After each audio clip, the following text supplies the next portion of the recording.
Breaking news తిరుపతిలోని Mohan Babu university వివాదం ఇప్పుడు హాట్ టాపిక్ గా మారింది. యూనివర్సిటీ యాజమాన్యం అధిక ఫీజులు వసూలు చేస్తూ విద్యార్థుల్ని దోచుకుంటోందని ఆందోళన చేస్తున్న విద్యార్థి సంఘాల నేతలను మోహన్ బాబు బౌన్సర్లు కిడ్నాప్ చేయడంపై పోలీసులు చర్యలు చేపడుతున్నారు. ఇప్పటికే మోహన్ బాబు, విష్ణు సహా మరో 20 మందిపై పోలీసులు కేసు నమోదు చేశారు. ఎస్ఎఫ్ఐ నాయకులు అక్బర్, వినోద్లను కిడ్నాప్ చేసిన వారిలో 12 మందిని పోలీసులు అరెస్ట్ చేశారు. మిగిలిన నిందితుల కోసం గాలిస్తున్నారు.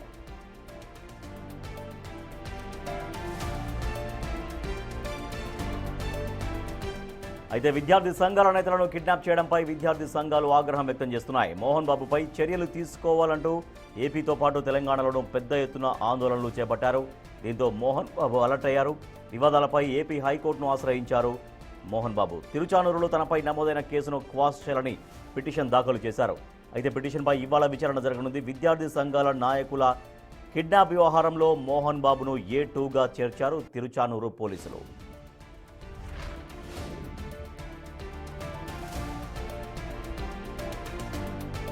కిడ్నాప్ వ్యవహారం నడుస్తున్న క్రమంలోనే Mohan Babu యూనివర్సిటీపై AP parents association సంచలన ఆరోపణలు చేసింది. విద్యార్థి నేతల కిడ్నాప్, అక్రమ ఫీజుల వసూళ్లపై ప్రభుత్వం కఠిన చర్యలు తీసుకోవాలని డిమాండ్ చేసింది. విద్యాసంస్థ ముసుగులో అక్కడ అరాచకాలు సాగుతున్నాయని పేరెంట్స్ అసోసియేషన్ ఆరోపించింది. వివాదంపై కూటమి ప్రభుత్వం స్పందించి మోహన్ బాబు యూనివర్సిటీకి అనుమతులు రద్దు చేయాలని ఏపీ పేరెంట్స్ అసోసియేషన్ డిమాండ్ చేస్తోంది.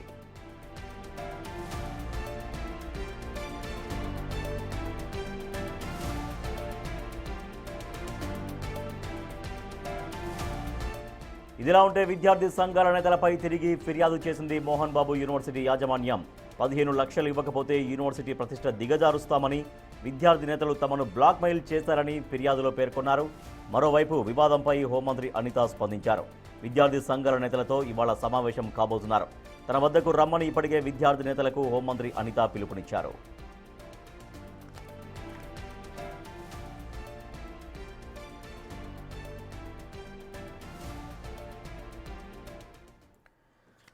మోహన్ బాబు యూనివర్సిటీలో అధిక ఫీజులు వసూలు చేస్తున్నారంటూ విద్యార్థి సంఘాల నేతలు ఆందోళన దిగితే విద్యార్థి సంఘాలను కిడ్నాప్ చేశారనేటువంటి కేసు నమోదైంది మోహన్ బాబు పైన, విష్ణు పైన, ఇంకా యూనివర్సిటీ యాజమాన్యం పైన.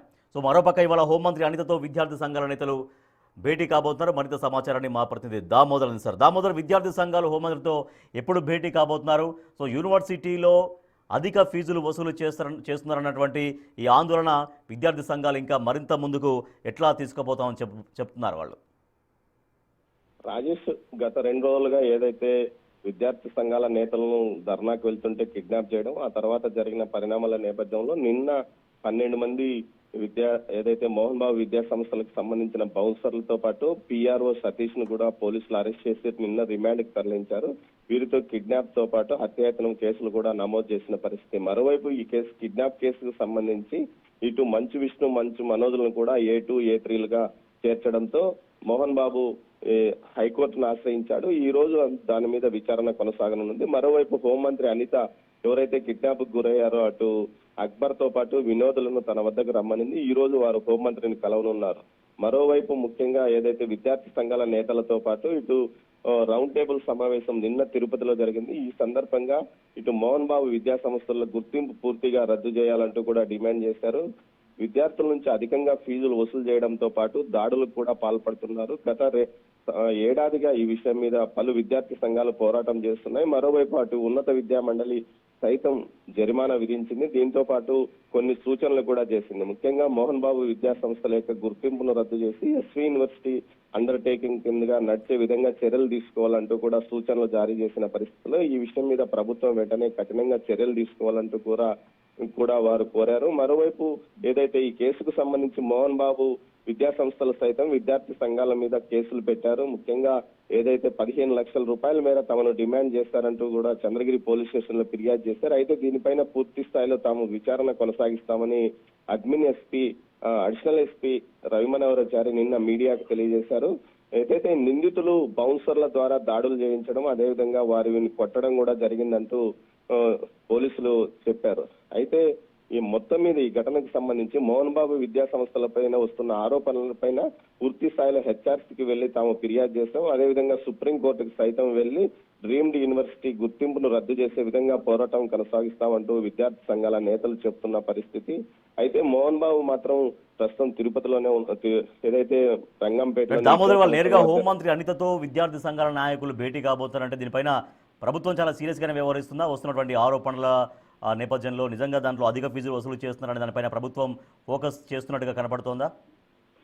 ప్రభుత్వానికి ఈ విషయం మీద ఇప్పటికే ఒక స్పష్టత ఉంది రాజేష్. ముఖ్యంగా గతంలో ఏదైతే ఏడాది క్రితం పేరెంట్స్ అసోసియేషన్ ఫిర్యాదు మేరకు విద్యాశాఖ మంత్రి ఏదైతే ఉన్నత విద్యాశాఖ మంత్రి అయిన నారా లోకేష్ ఒక విద్యాశాఖతో కమిటీ ఏర్పాటు చేశారో ఆ కమిటీ కూడా అధిక ఫీజులు వసూలు చేస్తున్నారంటూ 26 లక్షల రూపాయలు జరిమానా విధించడమే కాకుండా విద్యార్థులకు వెనక్కి 20 కోట్ల రూపాయలు ఫీజులు వెనక్కి చెల్లించాలంటూ కూడా ఆదేశాలు జారీ చేసింది. దీనిపైన హైకోర్టుకు వెళ్లి వారు స్టే తెచ్చుకున్న పరిస్థితి. ఇలాంటి పరిస్థితుల్లో ఈ విధంగా విద్యార్థుల మీద దాడులు కిడ్నాప్ చేయడం, అదేవిధంగా విద్యార్థులను బెదిరిస్తున్నారన్న ఆరోపణల నేపథ్యంలో హోంమంత్రి అనిత ఈ రోజు విద్యార్థి సంఘం ఎవరైతే కిడ్నాప్ కు గురైనారో అక్బర్ వినోదులను తన వద్దకు రమ్మని చెప్పింది. వారితో మాట్లాడిన తర్వాత ఒక స్పష్టమైన ప్రకటన కూడా చేసే అవకాశం ఉంది. ముఖ్యంగా ఈ విషయం మీద ఏదైతే నారా లోకేష్ చాలా సీరియస్ గానే స్పందించారు. గతం గానీ ఇప్పుడు కూడా పూర్తి స్థాయిలో అక్కడ ప్రభుత్వము ఏదైతే ఫీజులు నిర్ధారించిందో ఆ ఫీజులు మాత్రమే వసూలు చేయాలి. అనవసరంగా ఫీజులు వసూలు చేస్తే ఖచ్చితంగా గుర్తింపు రద్దు దిశగా కూడా చర్యలు ఉంటాయని హెచ్చరించినట్లు సమాచారం. Rajesh. Right, thank you Damodar. నిన్న కిడ్నాప్ అయినటువంటి ఎస్ఎఫ్ఐ విద్యార్థులతో పాటుగా మరికొన్ని విద్యార్థి సంఘ నాయకులు హోంమంత్రి అనితతో ఇవాళ భేటీ కాబోతున్నారు. తిరుపతిలోని మోహన్ బాబు యూనివర్సిటీలో అధిక ఫీజులు వసూలు చేస్తున్నటువంటి ఆరోపణల నేపథ్యంలో ఫర్దర్గా ఇంకా ఎటువంటి స్టెప్స్ తీసుకోబోతున్నారో చూడాలి విద్యార్థి సంఘాల నాయకులు.